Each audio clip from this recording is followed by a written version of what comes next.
بسم الله الرحمن الرحيم. الحمد لله رب العالمين، بارئ الخلائق أجمعين، باعث الأنبياء والمرسلين، ثم الصلاة والسلام على خير خلقه العبد المؤيد والرسول المسدد، حبيب إله العالمين أبي القاسم المصطفى محمد. اللهم صل على محمد وعلى أهل بيته الطيبين الطاهرين وصحابته المنتجبين. قال الله تعالى في كتابه الكريم: بسم الله الرحمن الرحيم: وجعلناهم أئمة يهدون بأمرنا وأوحينا إليهم فعل الخيرات وإقام الصلاة وإيتاء الزكاة وكانوا لنا عابدين. صدق الله العلي العظيم. صلوا على محمد وعلى محمد.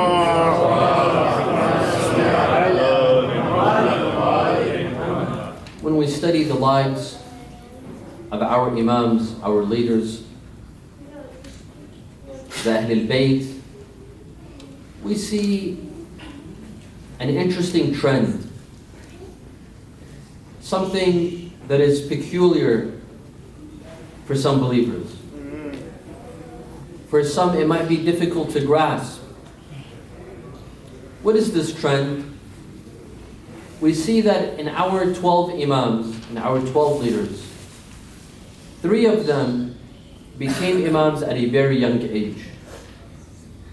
Those Imams were Al-Imam al-Jawad, our 9th Imam, Al-Imam al-Hadi, our 10th Imam, and Imam al-Hossein al Qazwini, our 11th Imam.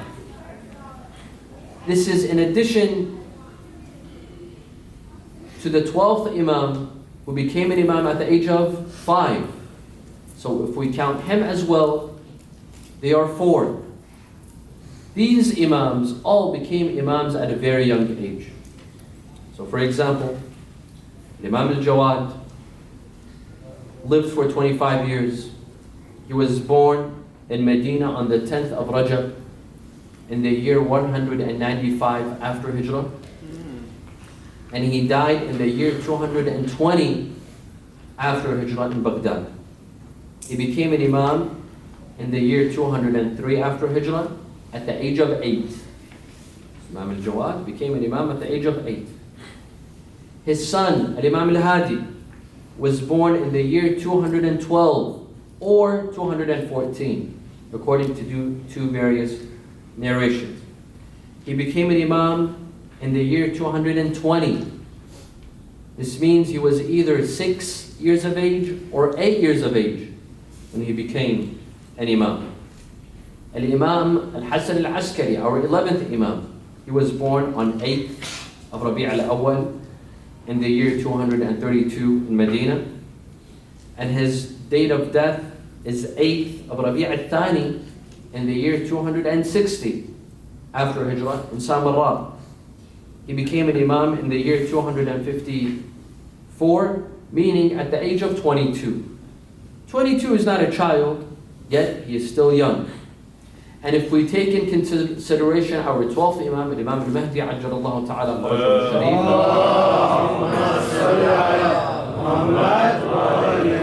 al-Sharif, he became an Imam at the age of 5. Now, what is the problem? Some pose a question. They say that an Imam is the religious, spiritual, and intellectual guide for the Ummah. He's the leader of all Muslims. Unfortunately, he's only followed by Shia Muslims. But as an Imam, he's there for everyone.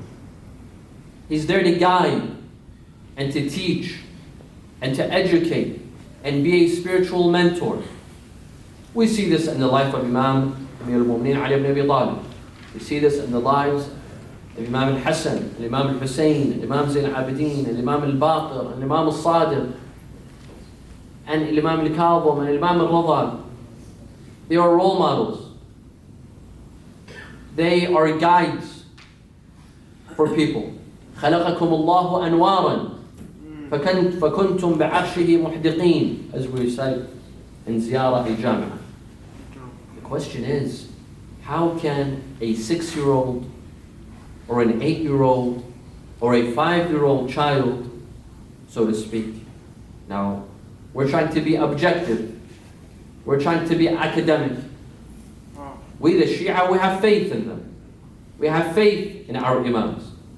But for an outsider, maybe a Sunni Muslim, or even a Christian or a Catholic, if he were to read the biographies of our Imams, he would say, listen, 3 or 4 of your leaders, they became leaders at the age of 5, 6, 8, 22.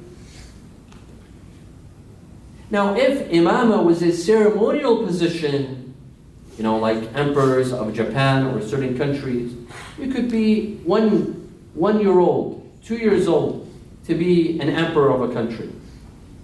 It's ceremonial. People just see you sitting on a throne while someone else is doing the job. You have a prime minister, you have the family of that emperor doing the job.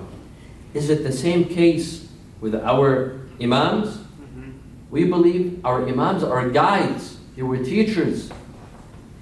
They were spiritual mentors. You can see that in their teachings, in what they taught us. They were a source of inspiration and motivation for all Muslims,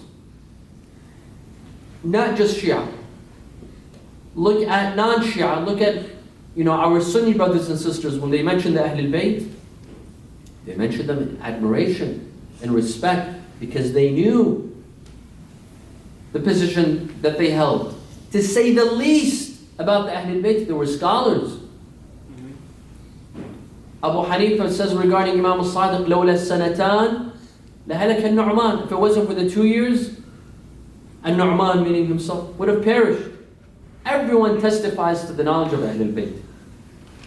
So the question is, can a 6-year-old Imam, or an 8-year-old, or a 5-year-old, or a 22-year-old, can he really be a source of knowledge, and a source of inspiration, and a sort of motivation? Some might say that you Shia, you're naive to believe in such Imams. How can a child be an Imam, be divinely guided, and to receive divine guidance? You Shia, you're naive. You're being emotional. Just because you love your Imams, you're blinded. You can't see logically, you can't see rationally. How can a child be an Imam? Right? Is this true? Are we being emotional? Are we being naive? Were these children real Imams or fake Imams? Perhaps this question has come in the minds of some of our youth, some of the believers. Some of them have put those questions forward. Some have only thought about them without asking that question. Because the month of Ramadan is a month of spirituality and intellectuality, we'd like to pose some questions and attempt to answer these questions. And tonight we will attempt to answer this question. Sallu ala Muhammad wa alihi. Allahumma salli ala Muhammad wa alihi. One of our top scholars, Al-Shaheed Al-Sayyid Muhammad Baqir Al-Sadr, rahmatullahi alayhi, who was a jurist, he was a faqih, he was a mujtahid. However, he was not just consumed with fiqh and usul al-fiqh. He was not just consumed with jurisprudence and legal theory. No.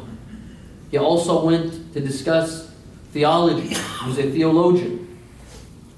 He went to discuss tafsir. He was a mufassir, an exegesis. Or he was a mathematician. He went into logic, and he wrote a book on logic, Al-Usus al-Mantaqiyya fi al-Istiqra'. He wrote on many topics, and this was unorthodox. In the Hawza, usually a Hawza scholar should concentrate on fiqh and usul al-fiqh, jurisprudence, Islamic laws. That is his area of expertise. He should not get out of this area, lest he wants to sacrifice his position in the Hawza. Sayyid Muhammad Baqir Al-Sadr held on to his great and esteemed position in Hawza, yet he was able to write about so much. And he put forward so many theories. His book Al-Usus al-Mantiqiyya fi al-Istiqra' is not on Shi'ism, it's not even on religion. It's on logic. And he brought a replacement for Aristotelian logic, and he named it Al-Madhab al-Dhati. That's another topic for another time. Perhaps we can talk about the achievements of this great scholar, Sayyid Muhammad Baqir al-Assad, on another time. What is disappointing is to see that there are some naive and ignorant extremist youth that attack this great scholar. Some say that he was not even a Shi'i. He was a Sunni. Or he was a Batri, disguised as a Shi'i scholar. This is nonsense. This is ridiculous. Sayyid Muhammad Baqir al-Assad did, he brought so many contributions, and he did, Shi'ism such a great favor.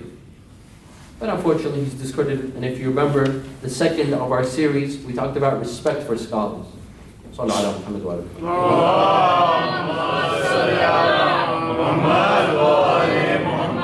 Sayyid Muhammad Baqir al-Sadr addresses this problem, the problem of the three young Imams. And he addresses it very well. And tonight, I'd like to put forward what Sayyid Muhammad Baqir al-Sadr stated in one of his books. He says that these three Imams were not just genuine Imams, and they were real. They were not fake. Not only were they real, but they are the greatest testimony that the school of thought of Ahlul Bayt is the correct school of thought. They are proof that the Ahlul Bayt were on the right path. And he refers to a tradition by Imam al-Rida alayhi salam. When Imam al-Jawad was born, his father was Imam al-Rida. Imam al-Rida held him. He said the adhan and iqamah in his right hand and his right ear and his left ear respectively. And then he said, "Ma wulida fil Islami mawludun a'zamu min hadha." In Islam, no child was born with greater blessings than Imam al-Jawad. No one knew what he was meaning. No one knew what he was talking about. 8 years later, when Imam al-Jawad became an Imam as a child, and he spoke like an adult, and he spoke like a true Imam, and he carried the knowledge of an Imam, people realized what Imam al-Rida was talking about.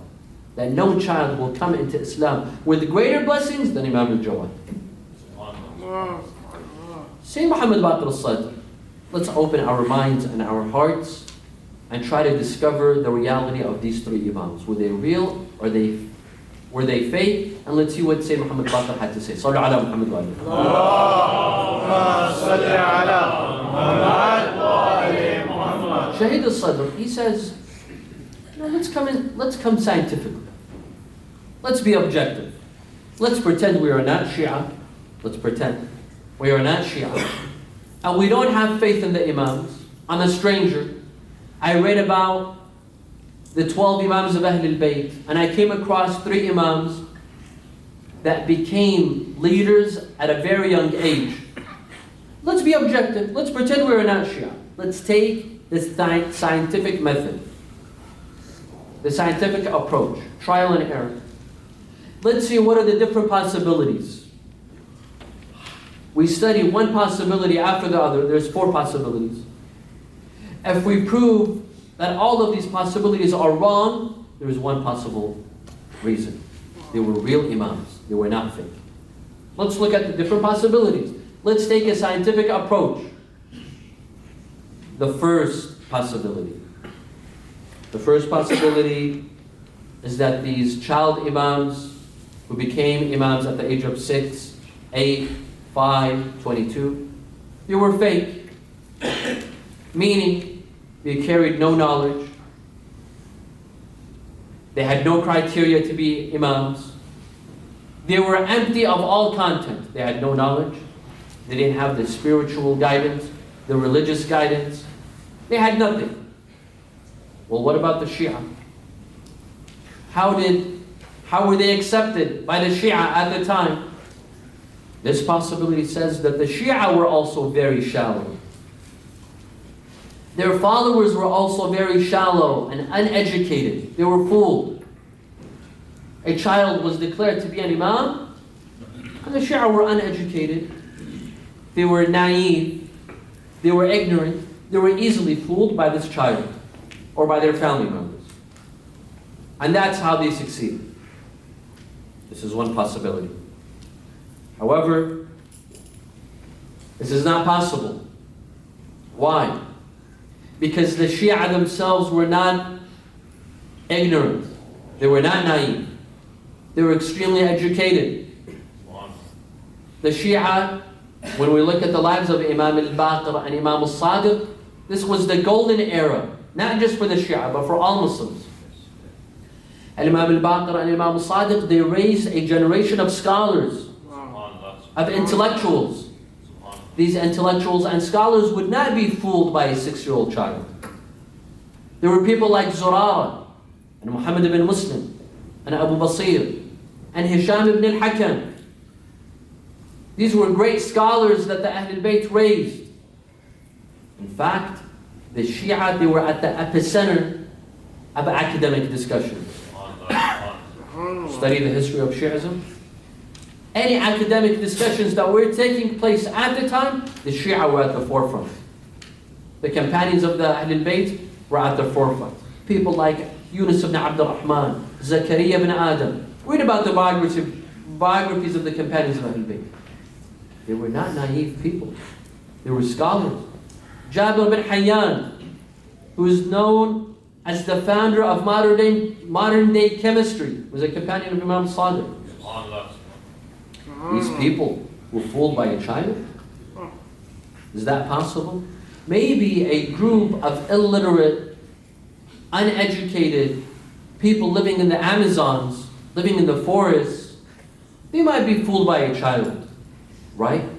But not a group of scholars and intellectuals and educated people.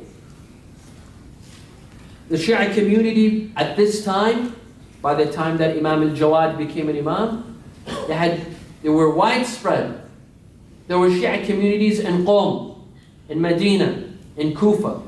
And these 3 main cities were cities of learning.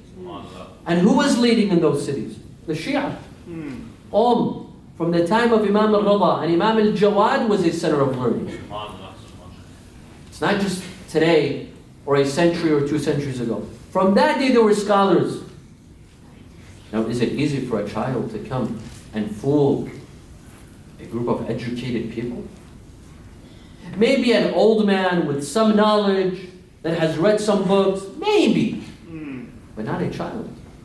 A child will never be able to fool a group of people that had scholars and were educated and were at the forefront of academic discussions. Let me give you an example. Can a fake scholar go to Harvard and pretend to be a real scholar? Absolutely not. Can a teenager go to Oxford and pretend to be a scholar on chemistry or biology? Absolutely not. It was the same case in the Shi'i community. If a 6 or 8-year-old child claimed to be a scholar and to claim to be an imam, in that sort of community, he had to prove himself. It would not be taken for granted. And let's not forget that our imams, they did not live underground. They were not surrounded by police officers and an entourage, and he was kept in a secret place. No. Imam al-Jawad and Imam al-Hadi and Imam al-Hassan al-Askari, they lived with the people. They answered their questions. They lived with them. If he was fake, they would have found out.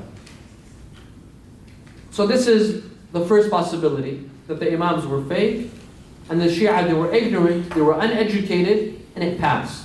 They were easily fooled. This is not a possibility. Sallu ala Muhammad wa alihi.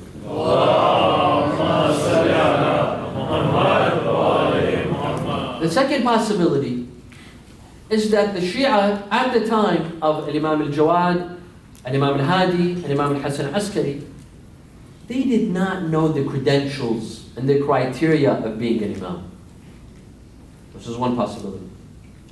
They thought that even a child can be an imam. A child that is uneducated, unlearned, that has no spiritual guidance can also become an imam. Why? Because their concept of imamah was still premature. Their concept of asma was still premature. They didn't realize that an imam, had to be someone knowledgeable, had to be an adult, had to be someone spiritual. They didn't know this. So it was easy for someone to claim to be an imam because the Shia themselves did not know the concept of imamah very well. This is possibility number 2. This is not correct either. Why? Because the Shia knew very well what an imam is. In fact, what's the difference between a Sunni and a Shia? What is the core difference between Sunnism and Shi'ism? Imamah. What is the argument over? Imam. Who gets to be an imam? They say that the successor of the Prophet after his death was so-and-so. We say it was Imam Ali alayhi salam. Why? Just because of names? No, because of criteria. Because Imam Ali alayhi salam had certain credentials that others didn't. He was qualified to be an imam, the others were not qualified. So to say that the Shia did not have a good understanding of an imam, this is not correct. The Shia, they knew who an imam should be. They knew that an imam is a unique figure when it comes to religion, spirituality, intellectuality, knowledge, scholarship. He's a unique individual. No one resembles him. He's a unique star among the community. Not anyone can claim to be an imam. The Shia knew this very well. So they could not have been fooled. Proof of this is that after the death of Imam al-Rida, a group of Shia, they came to the house of Imam al-Sadiq in Medina. The house of Imam al-Sadiq was, an open place of gathering for the Shia. They came to see who is the Imam after Imam al-Rida. They saw that Abdullah ibn Musa, the brother of Imam al-Rida, he's sitting in the middle. Everyone gathered around him. Sitting in the center, in the spotlight. Trying to say what? That I am the Imam. Yes, the son of an Imam, the brother of an Imam. He can end up like this. He can end up like this. If the son of Nuh was a non-believer, there were some children of the Ahlul Bayt that were non-believers as well. And they falsely claimed to be Imams. This was one of them. Abdullah ibn Musa, the son of Imam Musa ibn Ja'far and the brother of Imam al-Rida. Some Shia, they came, they saw him sitting at the center. They said, no, he cannot be an Imam. Because his brother was an Imam. And in Islam, no two brothers can be Imams except Al-Hasan wal Hussein. No one else. It only happened once in history. Al-Imam al-Hasan and Imam al-Hussein were brothers, and that's it. All the other Imams have to be the sons of one another, and not two brothers. This tells you that the Shia, they were educated. They knew the meaning of Imam. They knew the credentials to be an Imam. They knew the rules and requirements for a person to be an Imam. They cannot easily be fooled. This is the second possibility. The third possibility. We're being objective. We're pretending that we are not Shia, and we want to see how can 3 children claim to be Imams of Ahlul Bayt. Is this possible or is this not possible? We're looking at the different possibilities.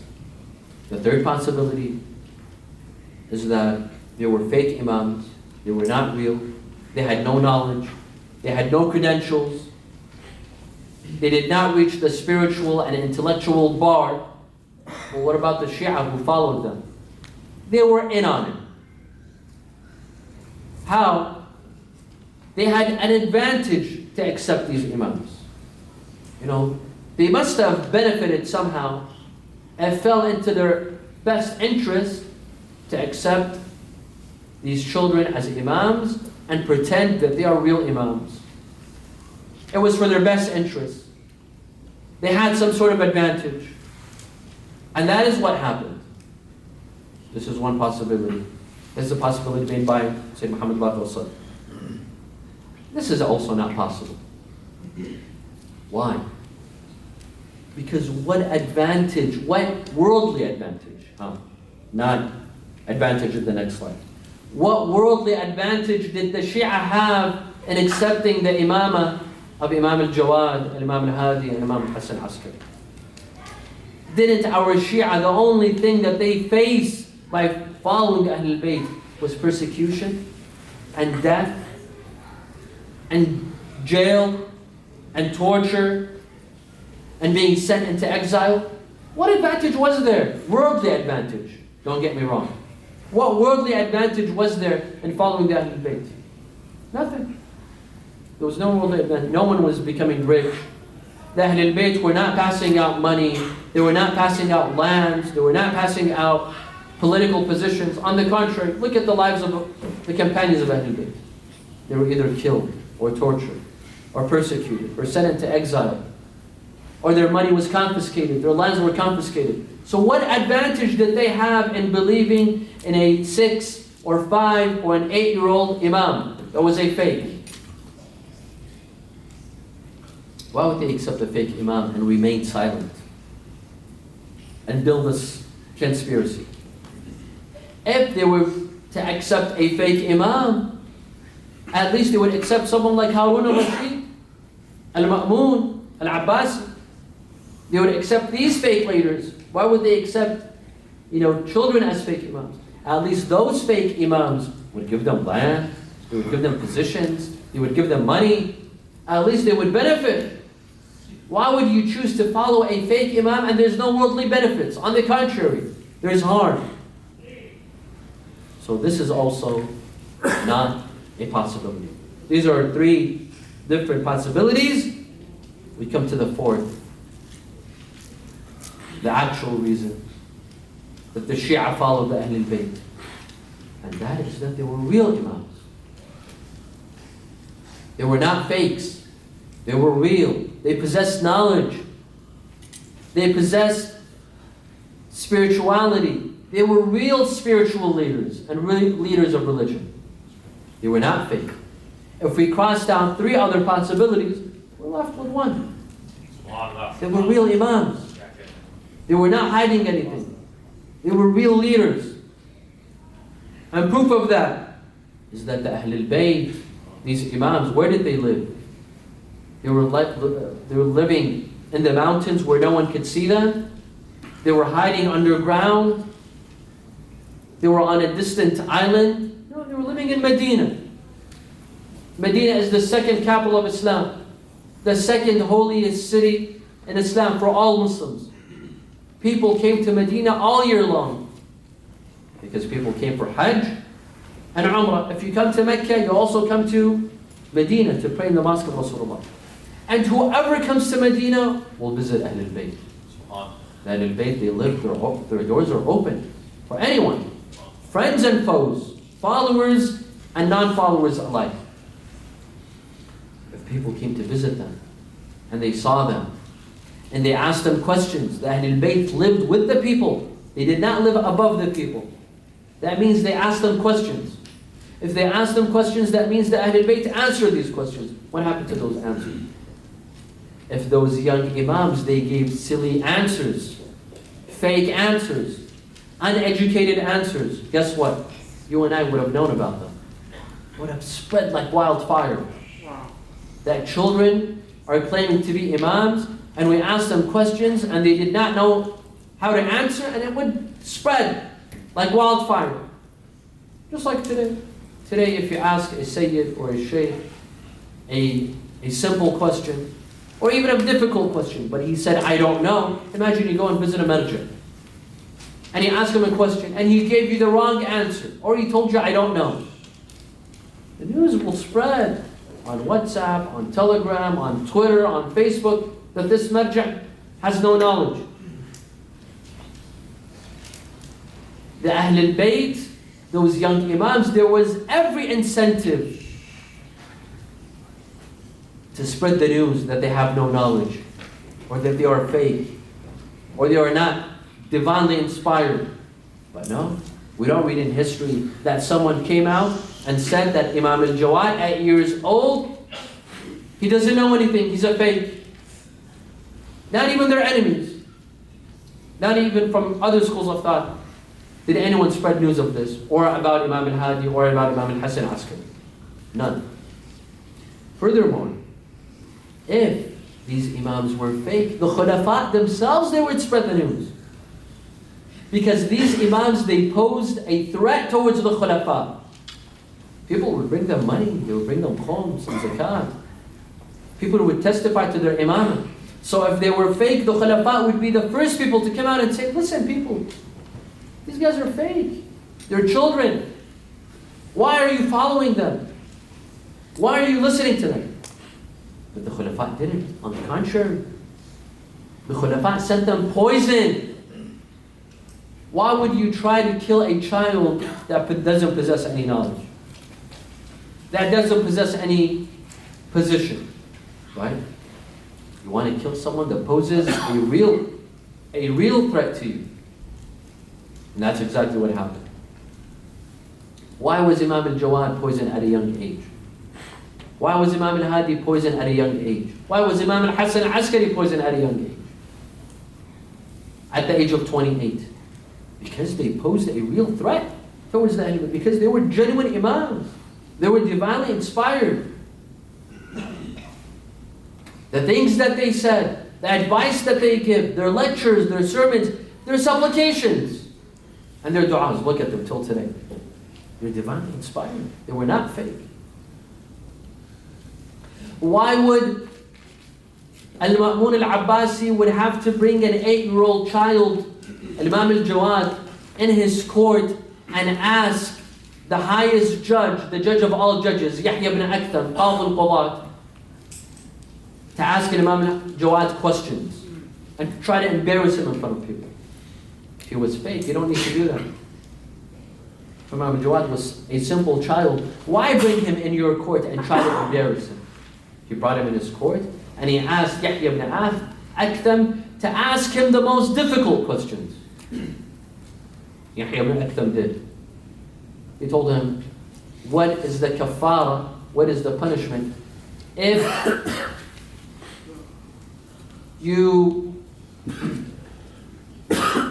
in the state of Ihram and in Mecca, you go hunting. What is the kafara for hunting? Imam Jawad said, good question. That hunting, that animal, what kind of animal was it? Was it a bird or was it a land animal? How old was the animal?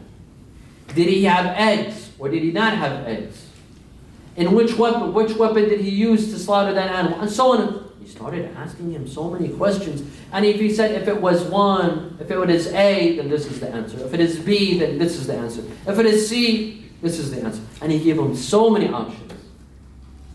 Is this a fake imam or a real imam? This is a real imam. Imams who had knowledge, who had spiritual inspiration. That is why that till today the Ahlul Bayt keep on giving. Keep on giving. Until today we believe in them and we remember them and we shed tears for them. And there are people all across the globe, they are risking their lives to be Shia. People in Afghanistan and in Pakistan and in Iraq and in Syria and in Yemen, they're being killed by ISIS. You know, sometimes when I get stopped at the airport and I get interrogated, I tell them, listen, before you start asking me questions, I want to tell you something. You know, ISIS is chopping off heads now, and they're performing terrorist activities in Paris and in London and here in the United States of America. Let me tell you something. We Shia, we follow Ahlul Bayt, we are their first victims. And if a member of ISIS were to see me and you, the customs officer, believe me, they will come and kill me first, and then they might come after you. We are their first victims. We the Shia. For what? For believing in these Imams. And finally, I conclude by saying that we as Muslims, those who do not accept the Ahlul Bayt, those who say that your Imams are fake, how can you accept a 6-year-old or an 8-year-old or a 5-year-old Imam? Come to the Quran. We all accept the Quran. The Quran is not Shi'i. The Quran is for all Muslims. The Quran tells us about Prophet Yahya alayhi salam and how he became a prophet at a young age, at a child. وَآتَيْنَاهُ الْحُكْمَ صَبِيًّا. Yahya became a prophet as a child. So if you can accept Yahya, John the Baptist, in Christianity he's called John the Baptist, in Arabic he's called Yahya. If you can accept him as a prophet at a young age, why can't you accept some of our Imams at a young age? More than that, Jesus Christ is mentioned in the Quran. In Surah Maryam, in the chapter on Mary, when Maryam gave the miraculous birth, and she came to her family members, and she came to her city, people told her, where did you bring this child from, Ya Maryam? She didn't speak. فَأَشَارَتْ إِلَيْهِ. She signaled to the child. قالوا كيف نكلم من كان في المهد صبيا. How can we speak to an infant in a cradle? قال إني عبد الله آتاني الكتاب وجعلني نبيا. I am the servant of God. He spoke. A 1-year-old child. A 1-day-old child. Not 1-year-old. A 1-day-old child. Jesus Christ. He spoke. We believe in this. This is in the Quran. He spoke. He said, I am the servant of God. He gave me the book and He made me a prophet. Of course, we Muslims, we believe that. He's a servant of God. He's not the son of God and He is not God Himself. قال إني عبد الله آتاني الكتاب وجعلني نبيا. So if we can accept John the Baptist as a young prophet and Isa as a prophet by day 1, why can't we accept Imam al-Jawad and Imam al-Hadi and Imam al-Askari as Imams? Just because the Shia claim that they are Imams, that means we have to discredit them and say that they are not Imams? I ask Allah subhanahu wa ta'ala to open our eyes to the right path. Bismillah ar-Rahman ar-Rahim. اللهم ادخل على أهل القبور السرور. اللهم اشفي كل مريض. اللهم داوي كل جريح. اللهم اكسو كل عريان. اللهم اشبع كل جائع. اللهم اغني كل فقير. اللهم اقضي دين كل مدين. اللهم سد فقرنا بغناك وغير سوء حالنا بحسن حالك واقض عنا الدين واغننا من الفقر. اللهم اني اسألك ان تجعل فيما تقضي وتقدر من الأمر المحتوم في الأمر الحكيم من القضاء الذي لا يرد ولا يبدل أن تكتبني من حجاج بيتك الحرام المبرور حجهم المشكور سعيهم المغفور ذنوبهم المكفر عنهم سيئاتهم وأن تجعل فيما تقضي وتقدر أن تطيل عمري في خير وعافية وتوسع في رزقي وتجعلني ممن تنتصر به لدينك ولا تستبدل بي غيري. أعوذ بجلال وجهك الكريم أن ينقضي عني شهر رمضان أو يطلع الفجر من ليلتي هذه ولك قبلي تبعة أو ذنب تعذبني عليه ولأرواح المؤمنين والمؤمنات والعلماء والشهداء. نقرأ سورة الفاتحة مع الصلوات.